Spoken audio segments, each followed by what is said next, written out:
आपके साथ जया मिश्रा और आज हम आपके लिए लेकर आए हैं न्यूज 18 स्पेशल बुलेटिन। इस खास बुलेटिन में हम देखेंगे तेजस्वी की ताजपोशी पर सियासत क्यों गरमाई है, लालू परिवार में वो कौन व्यक्ति है जो तेजस्वी को आरजेडी का नया बॉस बनाए जाने से नाराज है। पटना में नीट छात्रा की हत्या मामले में ऐसा क्या खुलासा हुआ जिससे पटना पुलिस की कार्यशैली पर सवाल खड़े हो रहे हैं और पुलिस मामले की जांच कर रही है या गुमराह करने की कोशिश कर रही है। साथ ही हम आपको दिखाएंगे धर्मांतरण जिहाद की जिम फैक्ट्री में क्या क्या हो रहा है और सरस्वती पूजा के बाद विसर्जन में माहौल कौन बिगाड़ने की कोशिश कर रहा है। ये सब कुछ दिखाएंगे आपको इस खास बुलेटिन में। तो चलिए शुरू करते हैं न्यूज 18 स्पेशल बुलेटिन।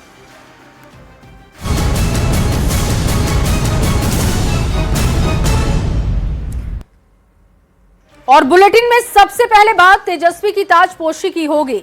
आरजेडी के राष्ट्रीय कार्यकारी अध्यक्ष को नेता प्रतिपक्ष कार्यकारी अध्यक्ष के तौर पर नेता प्रतिपक्ष तेजस्वी यादव के नाम का ऐलान हो चुका है। घोषणा के साथ ही लालू परिवार में तेजस्वी का विरोध भी शुरू हो चुका है। बहन रोहिणी आचार्य ने तेजस्वी की ताजपोशी पर तंज कसा और तंज कसते हुए बड़ा निशाना साध दिया। विरोधियों ने भी तेजस्वी की क्षमता पर सवाल खड़े कर दिए हैं। दिखाते हैं आपको ये खास रिपोर्ट। एकता में ही शक्ति, अब एक होकर के लड़ाई लड़ देंगे। नेता प्रतिपक्ष तेजस्वी यादव का ये बयान ऐसे समय में आया जब पिता लालू प्रसाद ने रविवार को सबसे बड़ा फैसला लिया और दिन रात एक कर बनाई अपनी पार्टी की जिम्मेदारी छोटे बेटे को सौंप दी। 25 जनवरी को आरजेडी की राष्ट्रीय कार्यकारिणी बैठक में सर्वसम्मति से तेजस्वी को राष्ट्रीय कार्यकारी अध्यक्ष बनाने के प्रस्ताव को मंजूरी मिली और एकमत से इसकी घोषणा की गई कि तेजस्वी अब आरजेडी के नए बॉस होंगे।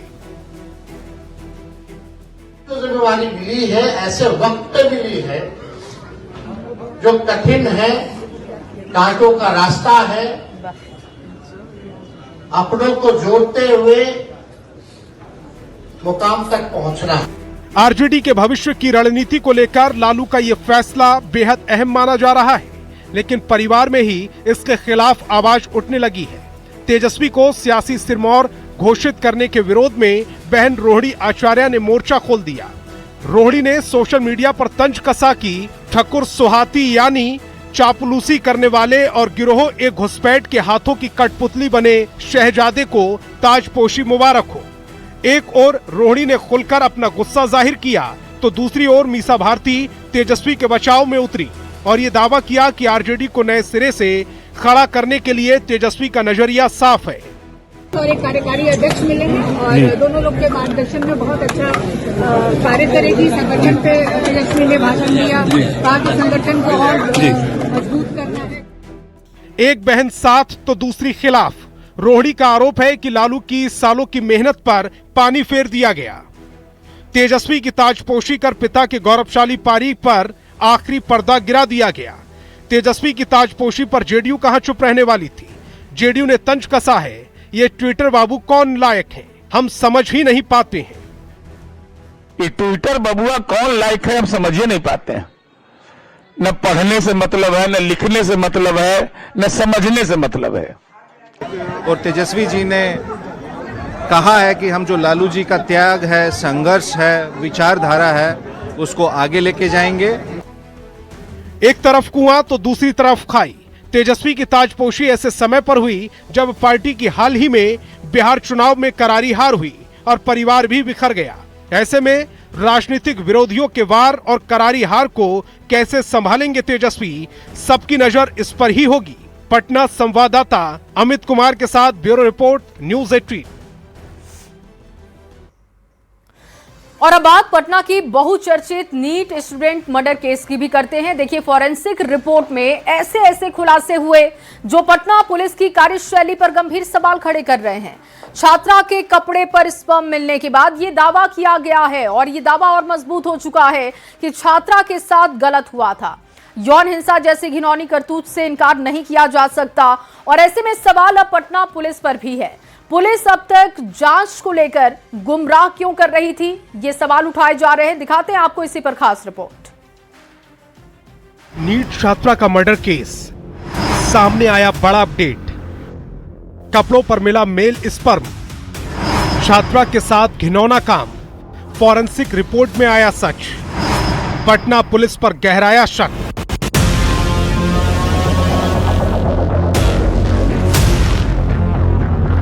इस तस्वीर पर जरा गौर कीजिए, जिसमें हिंदी में साफ साफ लिखा है बलात्कार पश्चात इलाज के क्रम में मौत। जिस कागज पर यह आशंका जाहिर की गई वो महज टुकड़ा नहीं, सरकारी दस्तावेज है और बिहार के सबसे बड़े अस्पताल में बनी वो पोस्टमार्टम रिपोर्ट है जिसमें दावा किया गया है कि पटना में नीट की छात्रा के साथ मौत से पहले यौन हिंसा की घटना से इनकार नहीं किया जा सकता।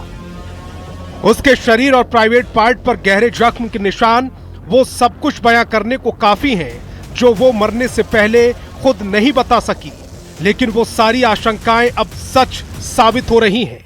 फॉरेंसिक रिपोर्ट में जो पटना पुलिस की कार्यशैली और जांच को धता बताने के लिए काफी है।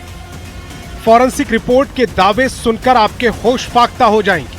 बिहार पुलिस की कार्रवाई से विश्वास उठ जाएगा। एक मामूली सी दरोगा और सीनियर की कुर्सी पर बैठे एसएसपी के दावे अब झूठे साबित हो रहे हैं, क्योंकि फॉरेंसिक रिपोर्ट में छात्रा के कपड़ों पर मेल स्पर्म की मौजूदगी की पुष्टि हुई है, जिससे लग रहा है कि हत्या से पहले छात्रा के साथ घिनौना काम हुआ। छात्रा के कपड़ों पर मिले मेल स्पर्म के अवशेष की अब एफएसएल टीम डीएनए प्रोफाइल तैयार कर रही है। यानी जिस पोस्टमार्टम में यौन उत्पीड़न की आशंका जाहिर की गई थी, सीमेन एनालिसिस से सच अब सामने आया है। लिहाजा सारे वैज्ञानिक साक्ष्य इस ओर इशारा कर रहे हैं कि अब तक तैयार की गई पटना पुलिस की सारी थ्योरी गलत है। पोस्टमार्टम में यौन उत्पीड़न की आशंका को नई बायोलॉजिकल रिपोर्ट समर्थन कर रही है। इतना ही नहीं, सवाल ये भी उठ रहे हैं कि पुलिस जांच कर रही है या गुमराह, क्योंकि पटना पुलिस की एक और बड़ी लापरवाही सामने आई, एफएसएल को गुमराह करने की कोशिश वाली। दरअसल एफएसएल की धुली हुई बेडशीट मुहैया कराई, जिस बेड पर नीट की छात्रा बेहोश पड़ी थी। बेहोश होने से पहले छात्रा ने उल्टी की थी, लेकिन जांच में डिटर्जेंट पाउडर मिला है, क्योंकि बेडशीट को धोने के बाद एफएसएल को सौंपा। ऐसे में सवाल है कि सर्फ और साबुन से धुली बेडशीट में क्या मिलेगा। जैसे जैसे जांच की सुई आगे बढ़ रही है, वैसे वैसे पटना पुलिस की कार्यशैली पर सवाल उठ रहे हैं। क्या पटना पुलिस सबूतों के साथ छेड़छाड़ की कोशिश कर रही है? क्या किसी खास शख्स को बचाने की कोशिश हो रही है? पहले दिन से पुलिस की मंशा पर सवाल खड़े हो रहे हैं, क्योंकि पुलिस की ओर से जांच की सुई मोड़ने की कोशिश की गई। अब एक के बाद एक रिपोर्ट से सारे सच सामने आ रहे हैं। देखना है कि जहानाबाद की नीट की छात्रा संवेदना को इंसाफ कब तक मिलता है। पटना संवाददाता अमित, धर्मेंद्र और आनंद अमृतराज के साथ ब्यूरो रिपोर्ट, न्यूज़ 18। और अब खबर सहरसा से, जहां धर्मांतरण के धंधे का पर्दाफाश हो चुका है। धर्मांतरण के धंधेबाज लोगों को लालच देकर धर्म परिवर्तन करा रहे थे। जब लोगों को इसकी खबर लगी तो भारी भीड़ वहां पर जुट गई। धर्मांतरण की साजिश रचने वाले लोगों को देखकर घर में छिप गए, और फिर उसके बाद क्या हुआ आपको इस रिपोर्ट में दिखाते हैं।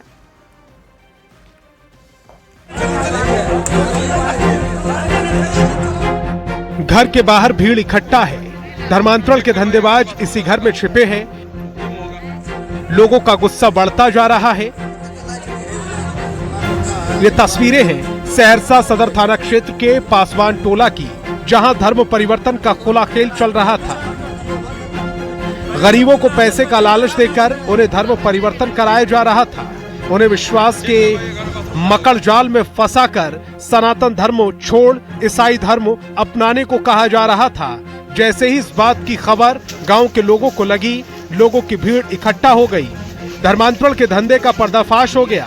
लोगों की भीड़ बढ़ता देख धर्म परिवर्तन के मिशन में लगे लोग घर में ही छिप गए। वो बाहर निकलने के लिए तैयार नहीं थे। जब मौके पर पुलिस पहुंची तो इन धंधेबाजों को घर के बाहर निकाला गया।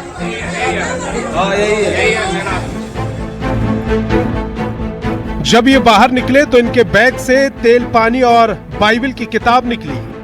पुलिस ने मौके से 3 लोगों को हिरासत में लिया। आगे पुलिस हिरासत में धर्मांतरण के धंधेबाज चल रहे थे।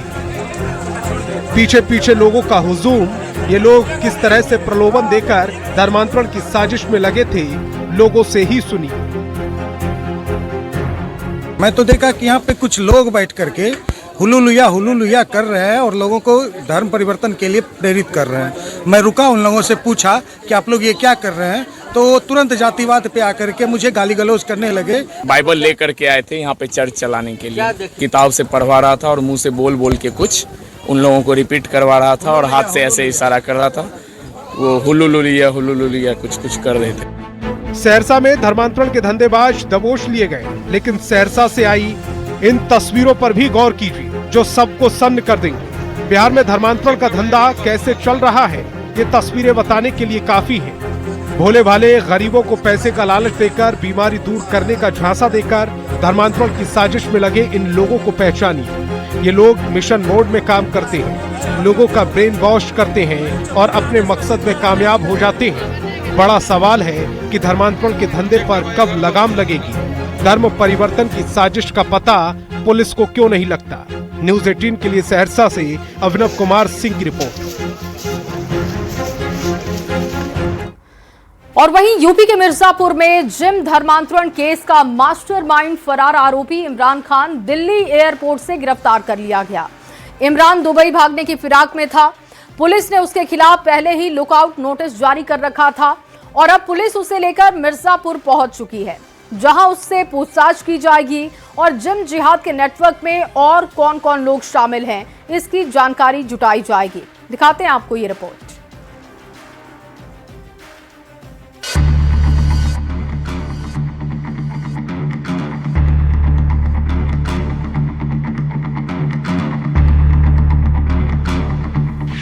मिर्जापुर जिम धर्मांतरण गैंग का सरगना गिरफ्तार।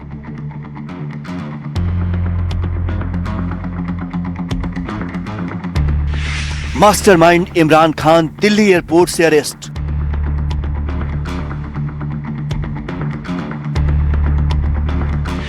पुलिस की गिरफ्त में इमरान समेत 7 आरोपी।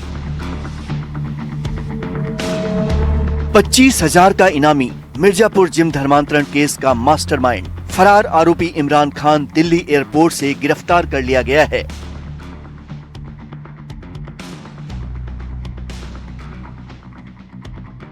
इमरान विदेश भागने की फिराक में था। पुलिस ने उसके खिलाफ पहले ही लुकआउट नोटिस जारी कर रखा था। जांच में सामने आया कि इमरान और उसके साथी अशफाक का नेटवर्क सिर्फ मिर्जापुर तक सीमित नहीं था, बल्कि दुबई और मलेशिया तक फैला हुआ था। पुलिस को इनके नाम करोड़ों की बेनामी संपत्तियों के सबूत मिले हैं। करोड़ों की लागत से बन रहे इनके आलीशान निर्माणाधीन बंगले बिल्किश विला पर भी पुलिस की नजर बनी हुई है। इमिग्रेशन डिपार्टमेंट दिल्ली एयरपोर्ट का इमरान खान को पकड़ लेता है जब ये दुबई भागने के लिए अपने परिवार समेत टिकट सहित वीसा सहित दिल्ली टर्मिनल में पहुंच चुका था। उसके बाद इमरान खान को दिल्ली पुलिस को हैंडओवर किया जाता है। उसके बाद मिर्जापुर पुलिस की टीम पहुंचती है दिल्ली और आज दिल्ली कोर्ट से इसकी ट्रांजिट रिमांड बनी हुई है, जो अब हमारी टीम उसको मिर्जापुर वापस ला रही है। अब तक इस मामले में इमरान समेत कुल 7 आरोपियों को गिरफ्तार किया जा चुका है। 2 पीड़ितों की शिकायत पर दर्ज मुकदमों में शारीरिक शोषण, मानसिक उत्पीड़न और जबरन धर्मांतरण के गंभीर आरोप सामने आए। पुलिस का कहना है कि ये पूरा गिरोह एक संगठित तरीके से काम कर रहा था। इसी बीच प्रशासन ने बड़ी कार्रवाई करते हुए आरोपियों की करीब 25 करोड़ रुपए की संपत्ति जब्त कर ली। 3 लग्जरी कार और 4 बाइक को सीज कर दिया गया। इसके साथ ही अब तक 5 जिम भी सील किए जा चुके हैं, जिनमें 25 करोड़ रुपए से ज्यादा के इक्विपमेंट लगे हुए थे। ये इस मुकदमे में अभियुक्त पंजीकृत होने के पश्चात 6 अभियुक्तों की गिरफ्तारी हो चुकी है। अभियुक्त इमरान को हमारी पुलिस के द्वारा दिल्ली से लाया गया है।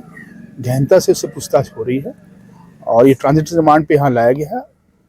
माननीय न्यायालय के समक्ष आज हम इसे पेश करेंगे। ये कहाँ भागने की कोशिश कर रहा था सर? दुबई। कुछ इसके अभी पूछताछ सर हुई है क्या? कोई कनेक्शन अभी निकले हैं कि ये क्या कर रहा था, इसका क्या पूरा प्लान था इसको लेकर के? गहनता से पूछताछ हो रही है। जो जानकारी होगी आपको संबंधित को समय से इसको सूचित किया जाएगा। पुलिस इस पूरे मामले की फंडिंग एंगल से भी जांच कर रही है। आरोप है कि हिंदू लड़कियों को टारगेट कर धर्मांतरण के लिए न सिर्फ जाल बिछाया गया, बल्कि उनकी तस्वीरों का इस्तेमाल करके भी फंडिंग जुटाई जाती थी। मिर्जापुर पुलिस अब आरोपियों की आर्थिक गतिविधियों की जांच में जुट गई है। सवाल ये है कि कम समय में इतनी बड़ी संपत्ति इनके पास कहां से आई?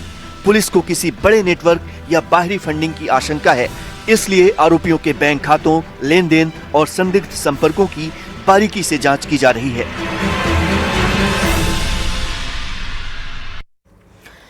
और अब खबर मुजफ्फरपुर से है, जहां एक बार फिर से माहौल बिगाड़ने की साजिश की गई। जिस तालाब में मां सरस्वती की मूर्ति का विसर्जन हुआ था, उसी तालाब में प्रतिबंधित हड्डी फेंकी मिली। हड्डी देखने के बाद लोगों का गुस्सा भड़क उठा। दिखाते हैं आपको ये रिपोर्ट।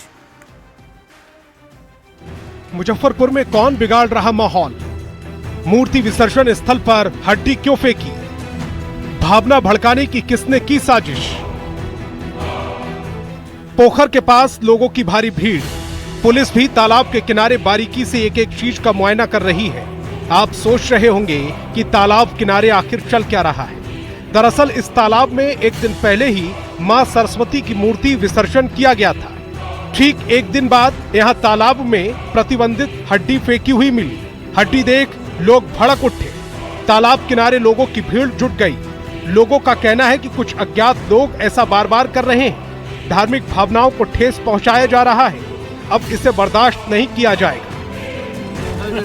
असामाजिक तत्व द्वारा हड्डी कल देखा गया था फेंका हुआ। सरस्वती पूजा में सरस्वती भसावन के दौरान बच्चे लोगों ने देखा, प्रशासन आई और आपत्तिजनक चीज उठा के ले गए और सलाह दिया गया कैमरा लगाने के लिए। तो विसर्जन के दौरान यहाँ जो विसर्जन करने आए थे श्रद्धालु लोगों ने देखा कि यहाँ पे जो है प्रतिबंधित हड्डी पाया गया। तो हमने तत्काल जो है प्रशासन को सूचना दिया और डीएसपी मैडम आई हैं और जो प्रतिबंधित हड्डी है उसको अपने साथ ले गए SFL के लिए। तालाब किनारे हड्डी मिलने के बाद पूरे इलाके में सनसनी मच गई। लोगों की भावनाएं उग्र हो गईं। हालांकि पुलिस ने मामले को शांत करा दिया, लेकिन बड़ा सवाल है कि मुजफ्फरपुर में कौन माहौल बिगाड़ रहा है? धार्मिक भावनाओं को कौन आहत कर रहा है? विसर्जन वाली जगह पर हड्डी फेंकने के पीछे कोई बड़ी साजिश तो नहीं? न्यूज़ 18 के लिए मुजफ्फरपुर से प्रियांक सौरभ की रिपोर्ट। और वहीं झारखंड में सरस्वती पूजा के बाद प्रतिमा विसर्जन के दौरान एक बार फिर से कई शहरों में तनाव फैलाने की साजिश की गई। हजारीबाग, गिरिडीह और लोहरदगा में दो संप्रदायों के बीच में भिड़ंत हो गई।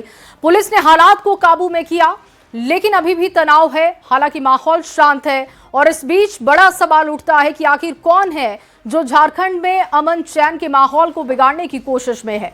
दिखाते हैं आपको ये रिपोर्ट। जमकर होती नारेबाजी, पत्थर बरसाते लोग, दूर खड़ी की गई मां सरस्वती की प्रतिमा। ये मंजर है हजारीबाग के केरेडारी प्रखंड के बेलितू गांव का है, जहां सरस्वती प्रतिमा विसर्जन के दौरान दो संप्रदाय में तनाव हो गया। आरोप है कि मस्जिद के पास गीत बजाया गया था, जिसके बाद माहौल बिगड़ गया और पत्थरबाजी शुरू हो गई। जानकारी मिलते ही पुलिस की टीम अलर्ट मोड में आई। एसपी खुद मॉनिटरिंग में जुट गए। हर घर की सघन तलाशी ली गई। पुलिस की सख्ती का नतीजा था कि हालात पर काबू पा लिया गया। जिला प्रशासन ने लोगों से अफवाहों पर ध्यान नहीं देने की अपील की है, लेकिन आजसू अध्यक्ष ने पुलिस की कार्यशैली पर ही सवाल उठा था। शांति बहाल हो गया है। हालांकि दुकानें बंद हैं, पब्लिक का आवाजाही बंद है। प्रशासन की मुस्तैदी में सारा चीज़ यहाँ सामान्य है। सेंसिटिव जगह पे जब भी इस तरह अगर सरस्वती पूजा को लेकर भी अगर कोई विसर्जन का कार्यक्रम है तो शासन को उसमें सचेत रहना चाहिए हमेशा। और ये अगर इस तरह घटना घट रही है तो उनकी ही चूक मानी जाएगी, दूसरा कुछ। हजारीबाग के बाद गिरडी में भी सरस्वती प्रतिमा विसर्जन के दौरान विवाद हुआ। जमुआ के हारोडीह में मस्जिद के पास से विसर्जन जुलूस गुजर रहा था। यहाँ भी गाना बजाने को लेकर तनाव हो गया। इस टीम हरकत में आई और हालात को काबू में करते हुए सरस्वती प्रतिमा को सुरक्षित तरीके से विसर्जित कराया। वातावरण आंदोलित हो रहा था। इसका मतलब हुआ कि दो गुट थे या कुछ उपद्रवी लोग थे, जिसके चलते कुछ शांति भंग का प्रयास किया गया जी, लेकिन शांति भंग पूरा हुआ नहीं। उसको स्थिति को नियंत्रित कर लिया गया। लोहरदगा में भी माहौल बिगड़ने की साजिश की गई। कुड़ू थाना क्षेत्र के बारीडीह में सरस्वती प्रतिमा घुमाने के दौरान दो समुदाय भिड़ गए।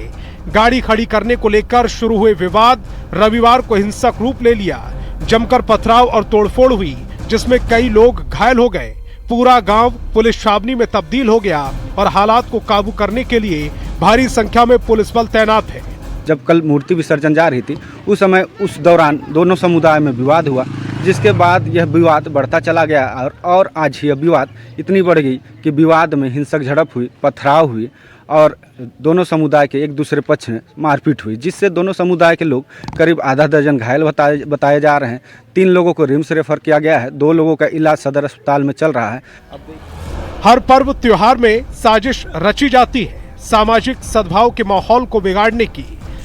गैर जरूरी विवाद के जरिए भावनाओं को भड़काया जाता है, सामान्य घटनाओं को सांप्रदायिक रंग देने की कोशिश की जाती है।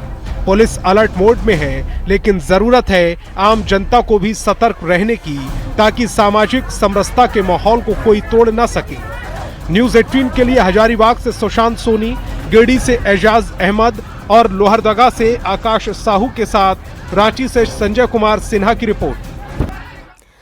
और देखिए, राजस्थान की कोटा में चल रही राम कथा के दौरान उस वक्त देशभक्ति का ज्वार उमड़ पड़ा जब पंडित धीरेन्द्र शास्त्री ने जवानों के साथ देशभक्ति के गीत गाए। बाबा के गीत पर वहां मौजूद जवान देशभक्ति के धुन में खुशी से झूम उठे। दिखाते